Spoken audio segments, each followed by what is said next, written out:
Buenas noches a todas las regiones del Ecuador, este país de innovadores técnicos, sociales, tecnológicos y científicos, líderes de acción y pensamiento que imaginan, diseñan, investigan y construyen soluciones para mejorar nuestra vida y alcanzar el bienestar.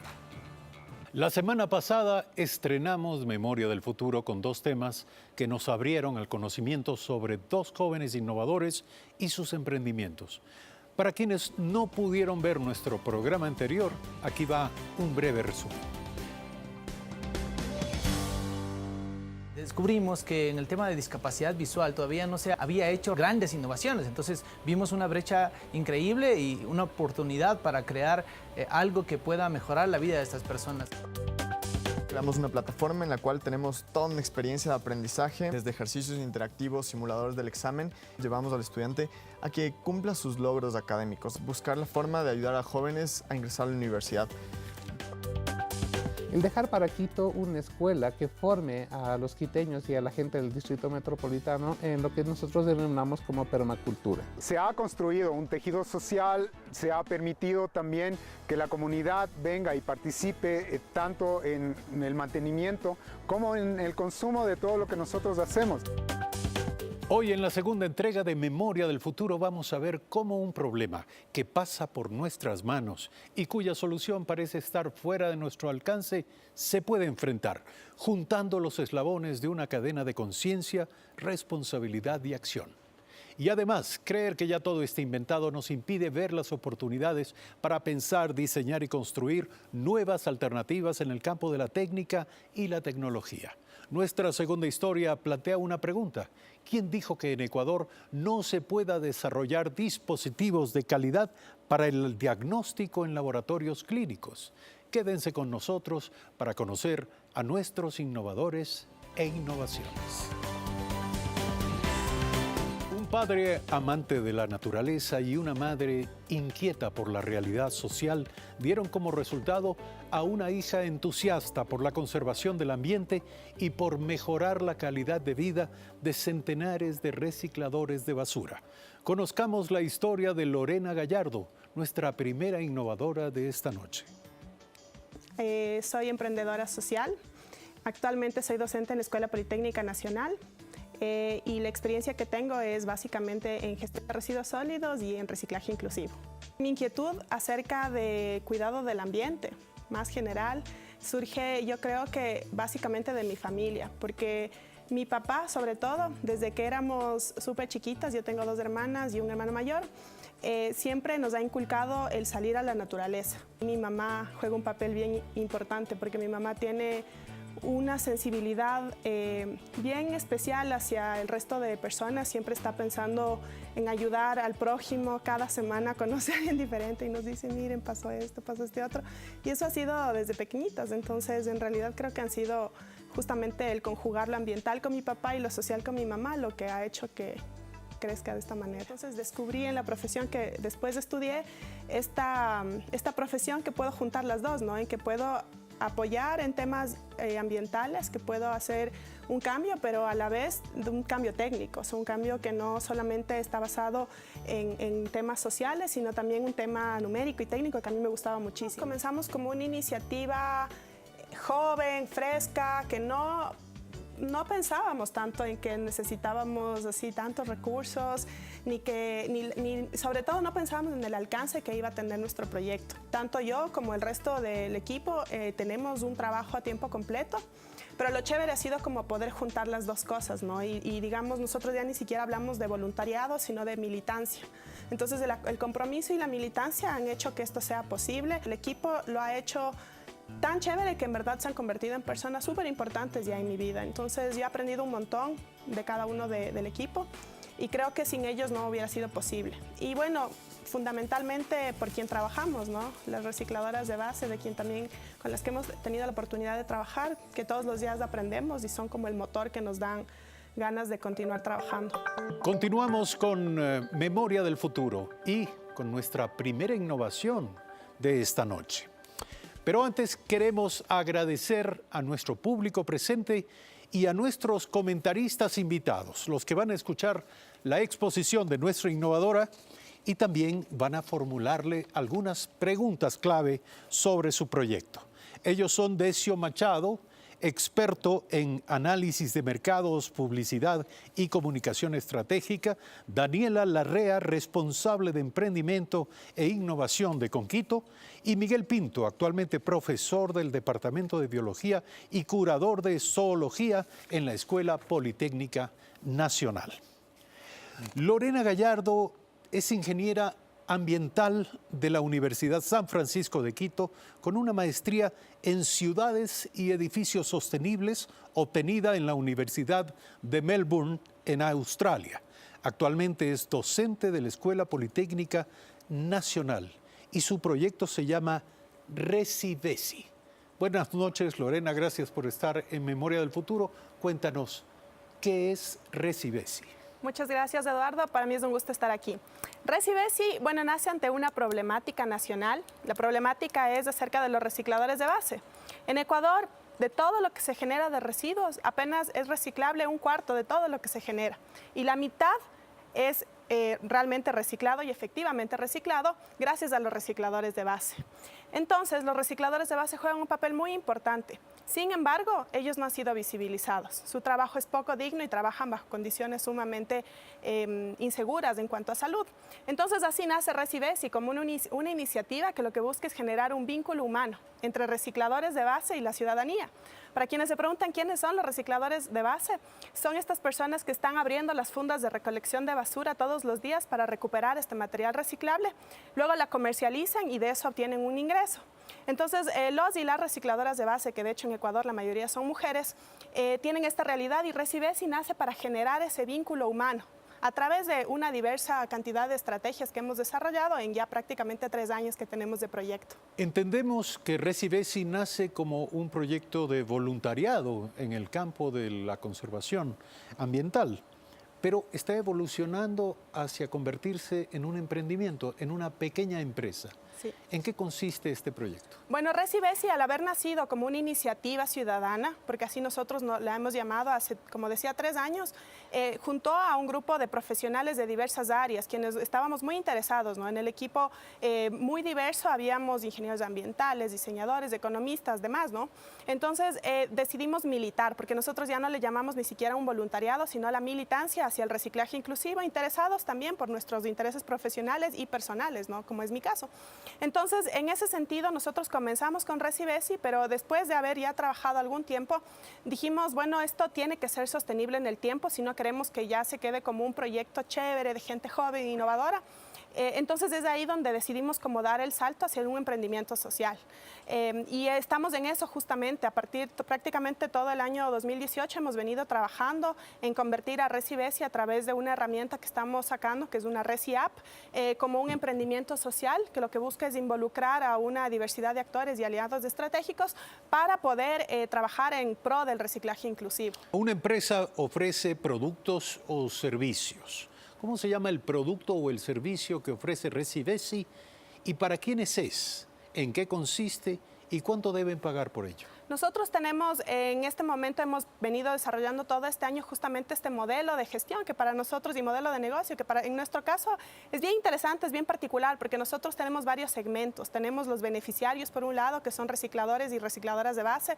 Tenemos la ciudadanía que son los principales beneficiarios a quienes nosotros hemos realizado varias diversidad de capacitaciones para que aprendan cómo separar sus residuos y conocer a sus recicladores de base. Pero también tenemos quienes nosotros esperamos sean nuestros financistas y a quienes les interese nuestro proyecto. Y en este caso serían nuestros clientes. Entonces, en ese sentido, nosotros estamos trabajando para crear alianzas estratégicas con empresas, con la empresa privada, para nosotros ofrecer una certificación Recibesi de distintos niveles. Entonces, nosotros vamos a trabajar, por ejemplo, con empresas privadas para que ellos puedan llevar indicadores de sostenibilidad, tanto en lo interno como en lo externo.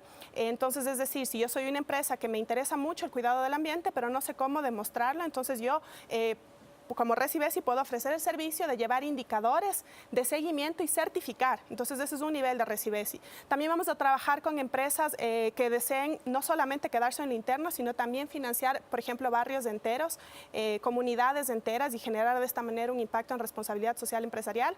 Y bueno, en realidad hemos venido ya realizando algunas de estas alianzas estratégicas y como mencionaba, tenemos un producto que es nuestra Reci App, en la que tenemos usuarios. Los usuarios finales son la ciudadanía que justamente tiene estas ansias de buscar qué y cómo reciclar y conocerle a su reciclador de base, en el que se busca tener un mapeo colaborativo, en el que la gente busca recicladores de base, realiza transacciones de entrega de material a sus recicladores de base locales y recibe puntos, recibe incentivos a cambio de esto que luego los puede canjear por productos, los puede canjear que son de estas empresas participantes. Entonces, realmente así es como nos hemos planteado y hemos tenido muchísima buena acogida por parte de las empresas con quienes hemos pivoteado nuestro producto mínimo producto viable que actualmente ya está disponible.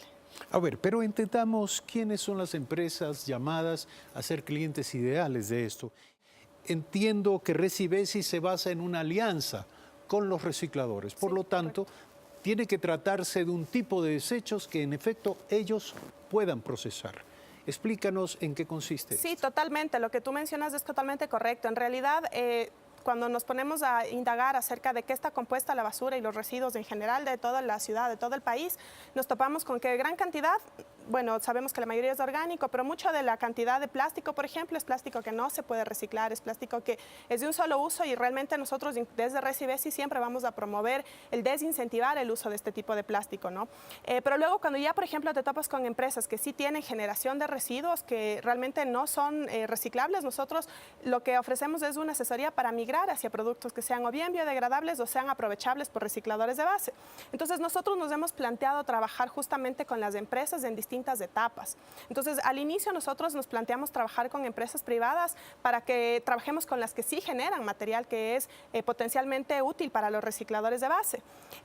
Y después más adelante también nosotros queremos ofrecer como el grupo de Recibesi está conformado por profesionales en el área de residuos sólidos, el servicio también de poder asesorarles acerca de cómo mejorar sus procesos para no generar residuos que no sean reciclables y de esta manera no devolver a la cadena de la gestión de residuos y a la economía circular.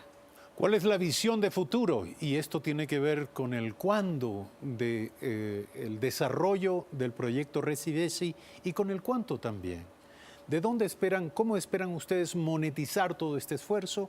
¿Cuáles pueden ser y deberían ser, en opinión de ustedes, las fuentes de financiamiento de provisión económica para que Recibesi se convierta en una actividad autosostenible?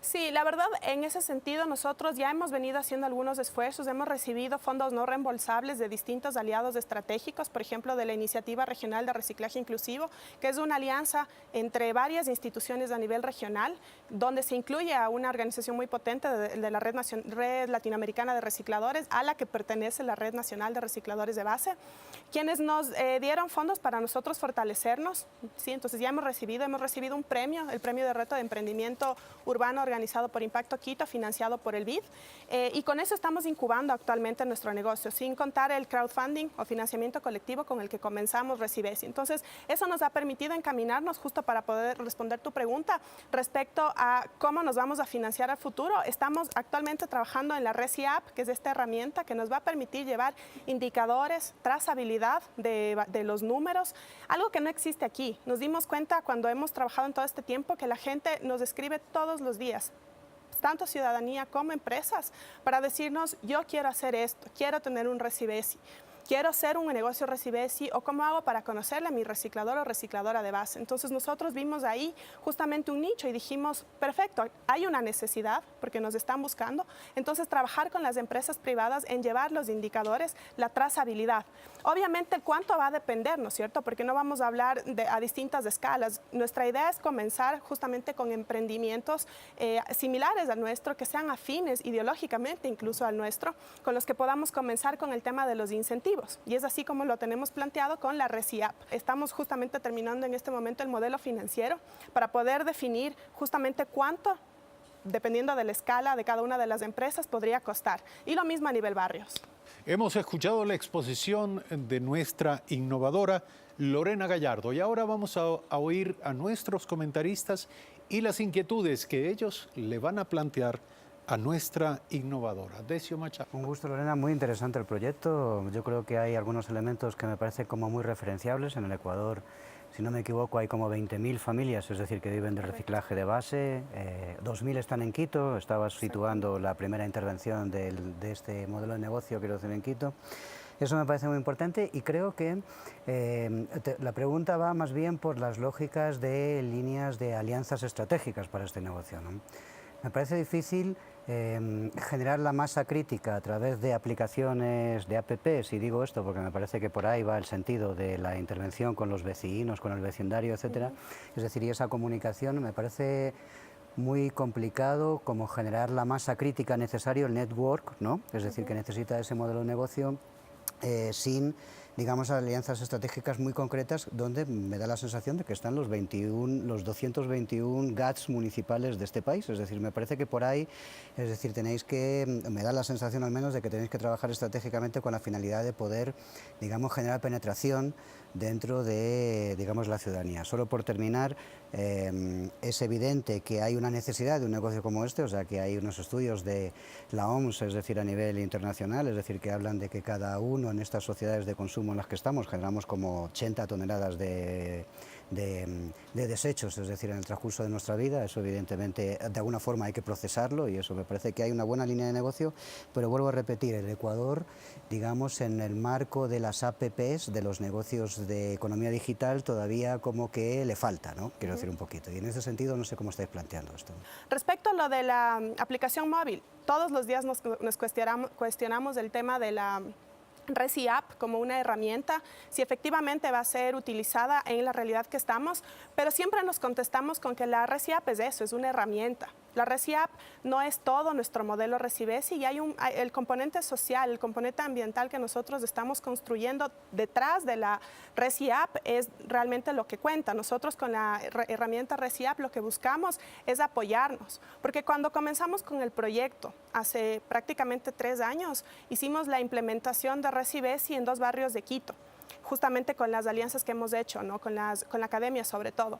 Y nos dimos cuenta de que el esfuerzo es muy alto versus el impacto, ¿no es cierto? Ahorita que estamos hablando acerca del emprendimiento que hemos estado haciendo, la incubación todo el año, llegamos como a esa conclusión y decidimos que necesitábamos de herramientas que nos permitan escalar y replicar el modelo sin tener que nosotros quemarnos, sin tener que agotarnos y teniendo un impacto más bajo. Entonces decidimos empezar con la herramienta para poder utilizar. Y claro, es un tema de seguir incentivando a la gente, por eso creamos el tema también de los incentivos, ¿no?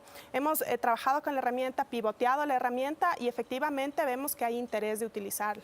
Muy bien, vamos con el comentario o la pregunta de Daniela Larrea, responsable de emprendimiento e innovación de Conquito. Buenas noches, Lorena. Comparto el comentario de Decio. Muy interesante tu proyecto.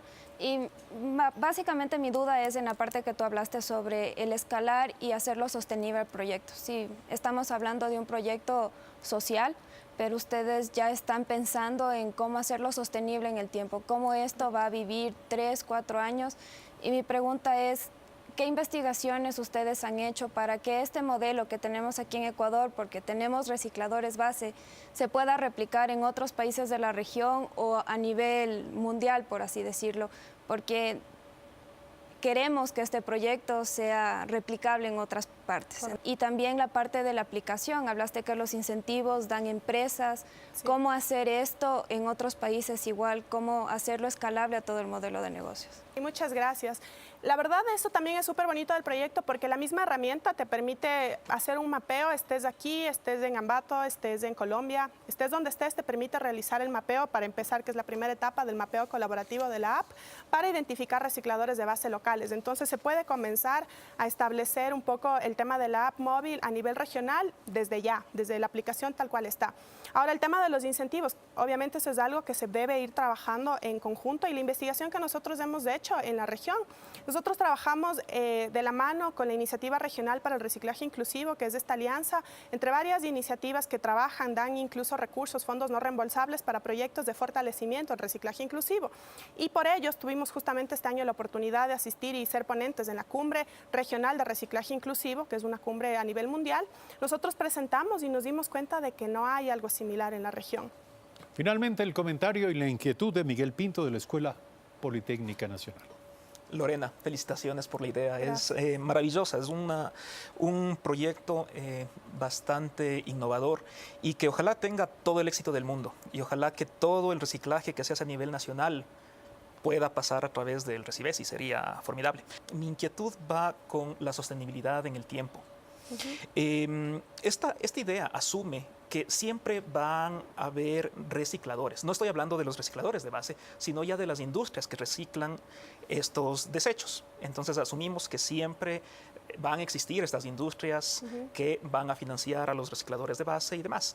Pero, ¿ustedes han pensado qué pasa, por ejemplo, si ya cierran, por ejemplo, industrias locales que hagan ese reciclaje, o qué pasa en el caso de que exportemos desechos, ya se cortan esas exportaciones?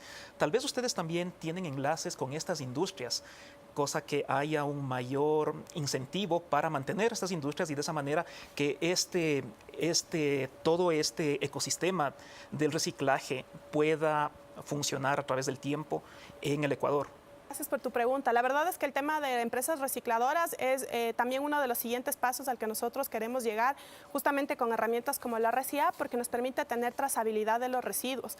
Y de hecho también es una de las certificaciones que nosotros queremos ofrecer a las empresas recicladoras, que es, ustedes quieren certificar que el material que están comprando efectivamente fue recibido por recicladores de base y saben que el reciclador de base no tuvo que abrir la funda de basura para obtener ese material. Entonces, más bien como por ese lado, nosotros también tenemos, digamos, la idea de la visión a futuro de también trabajar con empresas recicladoras. Respecto a si van a cerrar, la verdad yo dudo mucho, porque actualmente el reciclaje aquí es un negocio de volumen y de volumen que da bastante material y que está creciendo, porque a ellos obviamente les va a convenir. Si es que recuperamos mayor cantidad de material, entonces van a tener mayor cantidad de procesamiento. Es más, nosotros con Recibesi buscamos también que se identifiquen materiales que se están generando pero que no se están reciclando a través de datos numéricos, que nos permitan decir, hay un mercado, hay este material que se está generando, pero no hay nadie que esté haciendo nada. Y de esta manera promover más bien que hayan más empresas recicladoras. Sí. Gracias a Lorena Gallardo, nuestra primera innovadora en esta noche en Memoria para el Futuro. Grábense ese nombre, Recibesi, es el nombre de una innovación social, la que nos acaba de presentar Lorena esta noche aquí. Vamos a hacer un breve corte. Cuando regresemos, nuestro segundo innovador en Memoria del Futuro.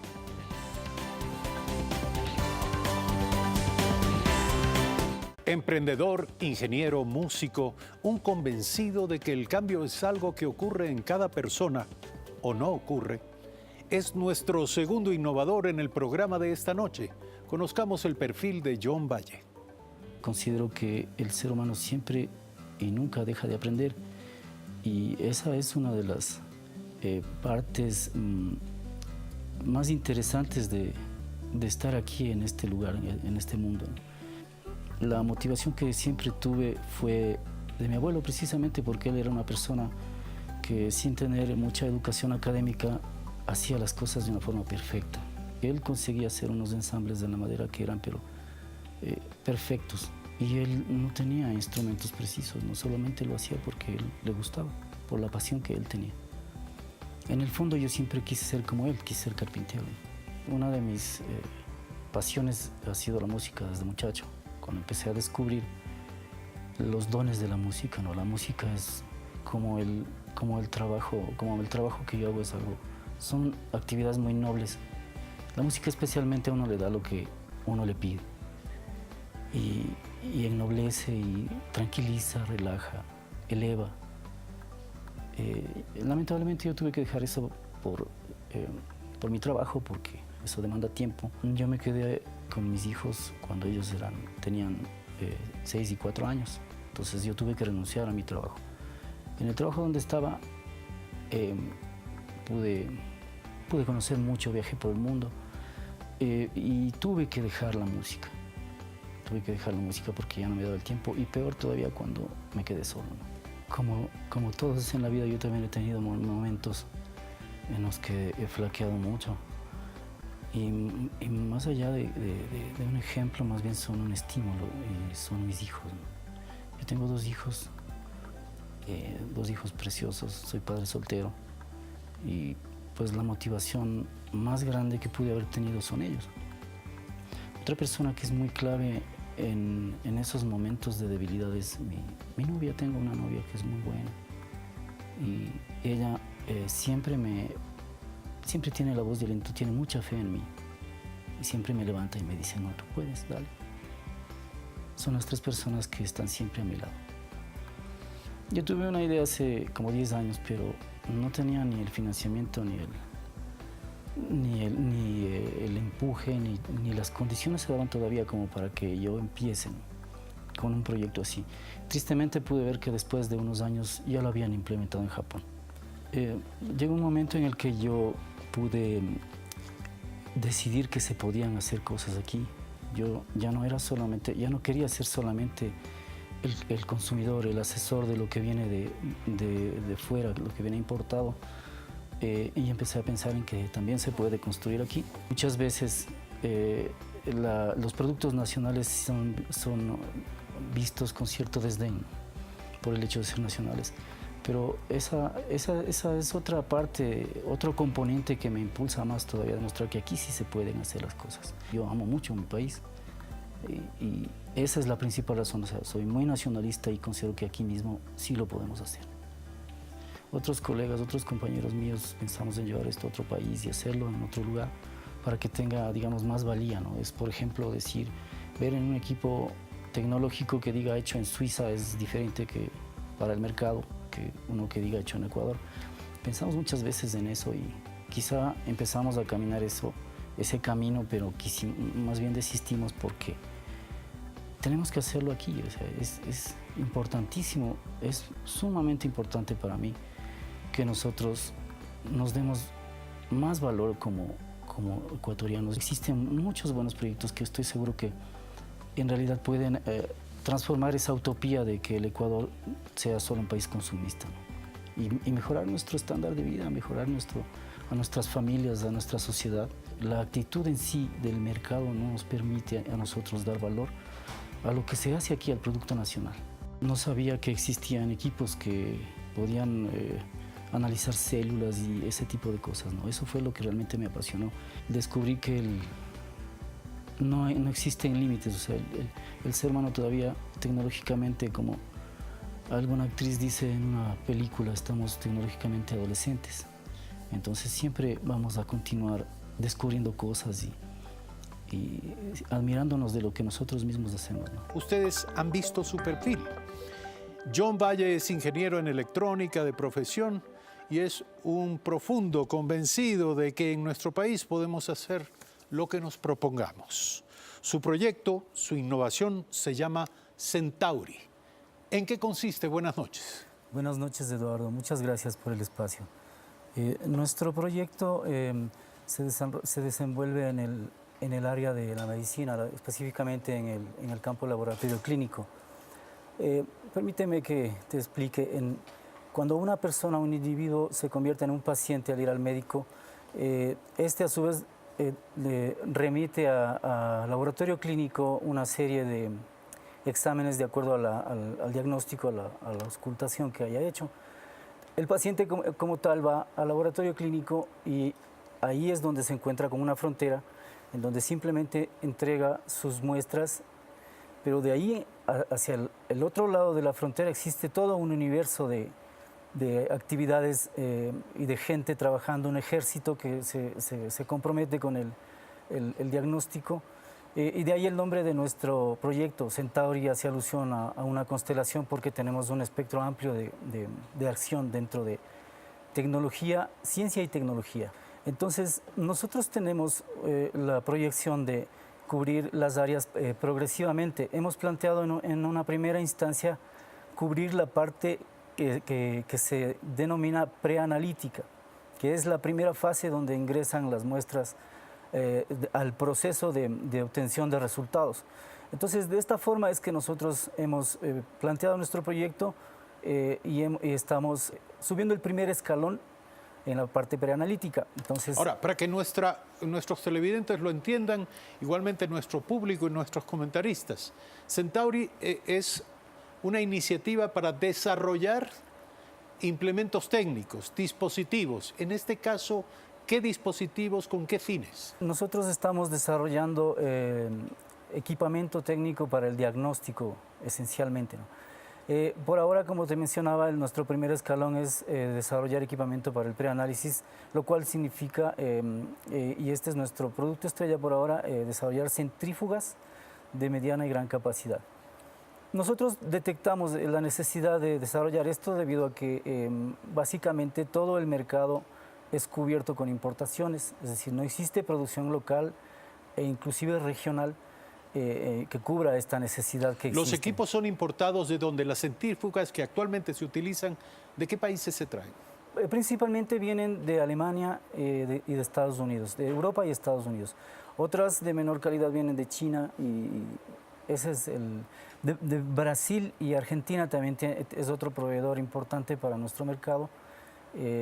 Pero nosotros lo que queremos es hacer la producción nacional a un coste más bajo y conservando los niveles de calidad, los estándares de calidad de los productos importados. ¿Eso es posible? ¿Ustedes ya tienen el prototipo? Sí, por supuesto. Nosotros llevamos años estudiando la tecnología importada, de manera que hemos hecho de un bagaje de conocimientos que nos ha permitido desarrollar un equipo aquí en el país, ¿no? ¿Cuál es la primera respuesta, reacción de quienes trabajan con este tipo de implementos? Los expertos en las áreas de laboratorio clínico, ¿qué dicen acerca de Centauri? Bueno, las reacciones son diversas, ¿no? Esencialmente las personas que ya nos conocen, porque venimos trabajando muchos años en el laboratorio, sí depositan su confianza en nosotros y nos dan muchos augurios de buenos resultados, nos empujan, nos impulsan. Nos han pedido inclusive que llevemos para demostración, de hecho hemos hecho una demostración, una prueba del prototipo, el primer prototipo, pero también nos encontramos con la otra cara de la moneda, ¿no? Cuando se ve con cierto desdén el hecho de que cosas de esa índole se desarrollen en nuestro país. Entonces, también nos ha costado mucho esfuerzo pelear contra esa ideología. Suele haber problemas, yo prefiero llamarlos retos, desafíos. Uno de ellos es el del reconocimiento de marca. Evidentemente, las personas tienden a preferir aquello que responde a una marca altamente conocida, altamente reconocible. Lo segundo es calidad y lo tercero es precio, evidentemente. ¿Cómo enfrentan estos tres escollos? Bueno, estamos todavía en ese proceso. Lo más importante aquí en el contexto de lo que tú acabas de mencionar, Eduardo, es la obtención de certificaciones y nosotros estamos en ese camino. Porque si no tenemos certificaciones, pues difícilmente podemos entrar a competir con modelos importados, ¿no? Esa es una de nuestras metas inmediatas. Necesitamos trabajar sobre ello y lo estamos haciendo. El primer paso es obtener una certificación ISO y posteriormente hablaremos de otra certificación más técnica.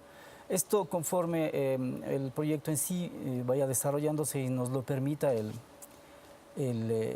capital, básicamente. El precio depende de la capacidad de producción. Si se puede producir a gran escala, evidentemente se prorratean los costos y el precio baja, se vuelve más competitivo el producto. Esto ya tiene que ver con la visión estratégica de este emprendimiento. ¿Cuánto necesitan? ¿Cuáles son los recursos involucrados, comprometidos en esta visión estratégica? Bien, inicialmente nosotros recibimos en el segundo corte de Banco de Ideas un capital semilla que nos permitió equiparnos más en cuanto a maquinaria. ¿De cuánto estamos hablando? Nos dieron un capital de aproximadamente $60.000, que nos dimos cuenta, o sea, fue un empuje sumamente importante, pero sin embargo todavía nos falta mucho por recorrer. Invitados, vamos a comenzar con Miguel Pinto de la Escuela Politécnica Nacional. Al tener experiencia personal en hacer trabajo de laboratorio, sé que las centrífugas están en todo lado y sé que el mercado en Ecuador es bastante amplio, así que ofrecer un producto de calidad a la mitad de precio va a ser fenomenal. Yo creo que van a tener una apertura bastante buena. Sin embargo, claro, tú mencionas estos problemas de las certificaciones y mi pregunta va por ahí. ¿Qué estrategias ustedes han visto para acelerar este proceso de obtener estas certificaciones, cosa que sus centrífugas ya entren lo más rápido al mercado? Tenemos ya estudios de cuánto nos costaría la primera certificación y estamos en ese proceso de obtener el capital por nuestros medios porque es bastante complicado. Me alegra por primera vez dentro de los panelistas a los que yo estoy exponiendo mi proyecto tener a alguien que me dice que sí, realmente hay un buen mercado. Yo te agradezco mucho por ese comentario, es muy positivo para nosotros.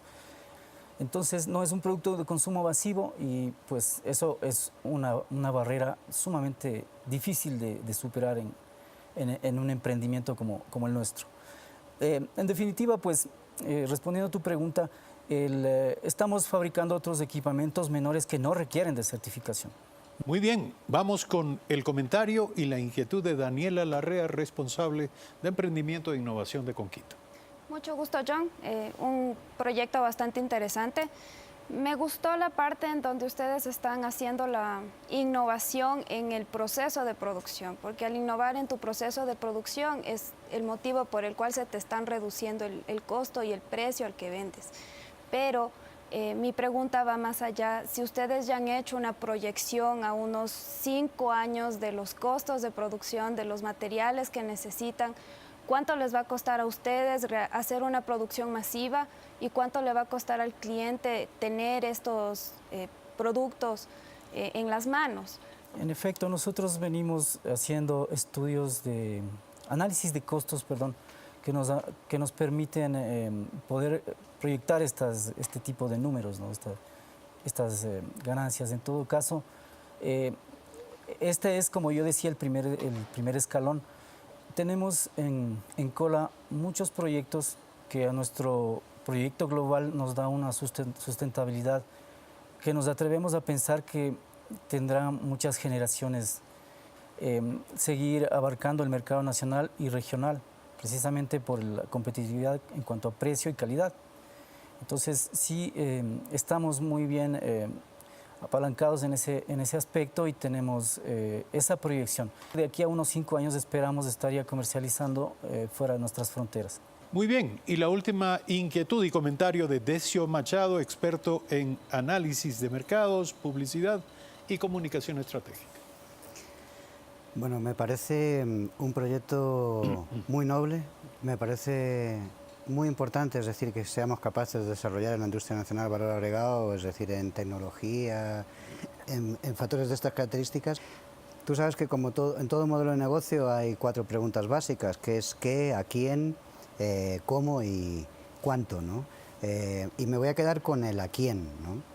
Es cierto que, digamos, la producción de aparatos tecnológicos en materia de medicina en general, quiero decir, ya sea laboratorios o hospitalarios, etcétera, quiero decir, es un factor que está incrementándose en América Latina de forma notable. Es decir, que los últimos informes que hay de esto hablan de que los hospitales de los principales países de América Latina tendrán un incremento en el 2018, que habrá que ver los datos cómo quedan, de entre 24 y 50% de inversión, de incremento de inversión, etcétera. Quiero decir, se está sofisticando ese área, pero ese área es un área que está tremendamente controlado por las multinacionales del mercado, del sector, ¿no? Y en este sentido me parece que aquí hay 2 elementos que son clave y ahí voy con la pregunta. ¿Cuáles son las estrategias que os estáis planteando para canales de distribución y relación con los clientes de tal forma de que se pueda abrir la brecha en un mercado tremendamente complicado porque está, digamos, es semi-monopólico, para hablar claro, ¿no? La forma en que nosotros hemos planteado abrirnos campo en este duro mercado, si tienes razón, las multinacionales llevan la batuta, digamos, monopolio, y pues es sumamente complicado pelear contra esos capitales. Sin embargo, nosotros empezamos por esta parte del preanálisis porque no es exactamente el fuerte de ellos. O sea, esto es algo que ellos no lo ven con mucho interés monetario, entonces queda, digamos, hasta cierto punto descuidada esa parte. Y adicionalmente hay otras áreas que no todas las multinacionales se ocupan, y Esos son los proyectos a lo que nosotros tenemos planteados a futuro para ingresar en este campo. Como yo mencioné al principio, es un universo el que hay dentro del procesamiento de muestras y diagnóstico. Entonces, dentro de ese universo hay muchísima tarea por hacer todavía. Tenemos muchos proyectos y espero que muy pronto sepan de lo que estamos hablando, porque todavía falta mucho por recorrer, pero sin embargo vamos firme. Entonces, queremos dar el primer paso, lo estamos dando, y en función de eso seguiremos subiendo conforme nos lo permita el mercado. Quiero estar seguro de lo dicho. Ustedes han detectado que al menos en este plano, en el ámbito del uso de este dispositivo, de las centrífugas, si bien existe oferta de dispositivos importados, esto de todas maneras plantea una brecha de oportunidad para productos como el que ustedes desarrollan o pretenden construir en el Ecuador. Sí, correcto. La brecha está relacionada directamente con la capacidad de procesamiento de muestras. Nosotros detectamos esa brecha y pues es de ahí donde estamos ingresando con nuestra propuesta de valor, y nuestra ventaja diferencial es de esa, ¿no? La capacidad de producción, que pocas empresas, hablando de multinacionales, cubren esa demanda aquí dentro del país. Y más allá de eso, yo me atrevo a decir que no es la multinacional la que no se ocupa de ese mercado, sino más bien los distribuidores locales. Bueno, muchísimas gracias, John Valle, por habernos contado esta innovación Centauri, y gracias a nuestros comentaristas por haber escuchado esta exposición, reflexionado sobre ella y planteado sus interrogantes.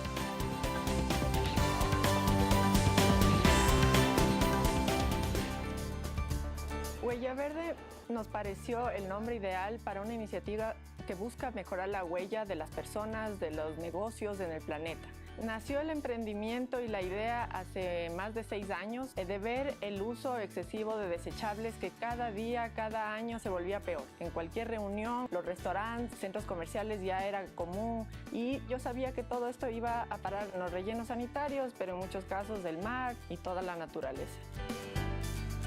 Nosotros creamos un nuevo servicio que no existía antes, que da platos y lava los platos a restaurantes en patios de comida de centros comerciales. Todas las mañanas les entregamos todos los platos y cubiertos que ellos van a usar en todo el día, todos los locales de ese patio de comidas. Ellos usan como lo hacían normalmente, sirven sus menús, los clientes comen en el patio de comidas, dejan los platos en las mesas o en portabandejas que pusimos para esto. Luego el personal del centro comercial nos apoya recogiendo estos platos y llevándolos al sitio de lavado que está instalado dentro del mismo patio de comidas. Entonces ahí se recetan todos los platos y se lavan con los mejores estándares, que incluyen un lavavajillas industrial que sanitiza la vajilla, y se van guardando en un closet. En este closet permanecen hasta el día siguiente, donde otra vez se hacen las entregas en base a lo que consumieron el día anterior. Generalmente las prácticas ambientales son vistas como van a costarme más caro, y en este caso estamos demostrando que tener una práctica más ambientalmente correcta también beneficia a que los clientes quieran más comprar su producto. Por ejemplo, en el caso de los cubiertos, la gente siempre prefiere comer una carne con cubiertos de metal a comer con cubiertos de plástico. Entonces estamos demostrando que sí se puede hacer estos cambios y que también trae beneficios sociales y económicos. Y en nuestro proyecto, solo en un centro comercial, estamos haciendo el cambio en el hábito de consumo, y es la única manera de reducir la generación de basura, que en este caso estamos lavando un promedio de 1.600 platos y 2.200 cubiertos cada día, que eso representa 6 metros cúbicos de basura. Los estudios dicen que en un restaurante en promedio un plato se usa 2.500 veces. Eso significa que un plato reusable evita que 2.499 platos desechables sean usados. Entonces, de todas maneras, es más barato. Este modelo, este cambio puede ser replicado y puede tener un efecto multiplicador súper grande, que es lo que necesitamos.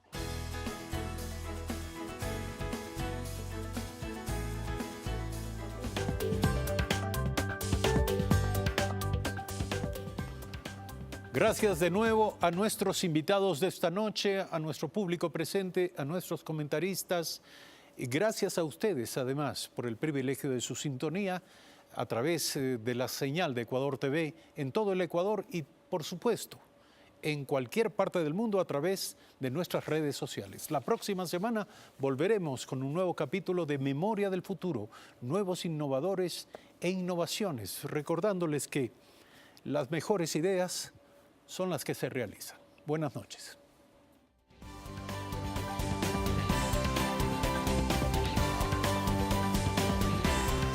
El próximo martes en Memoria del Futuro, una aplicación que descomplica tu vida. La fabricación de calefones con un concepto vanguardista y la primera empresa de Latinoamérica que desarrolla productos de carga inalámbrica. Las buenas ideas están en Memoria del Futuro. Martes 18 de septiembre a las 10 de la noche.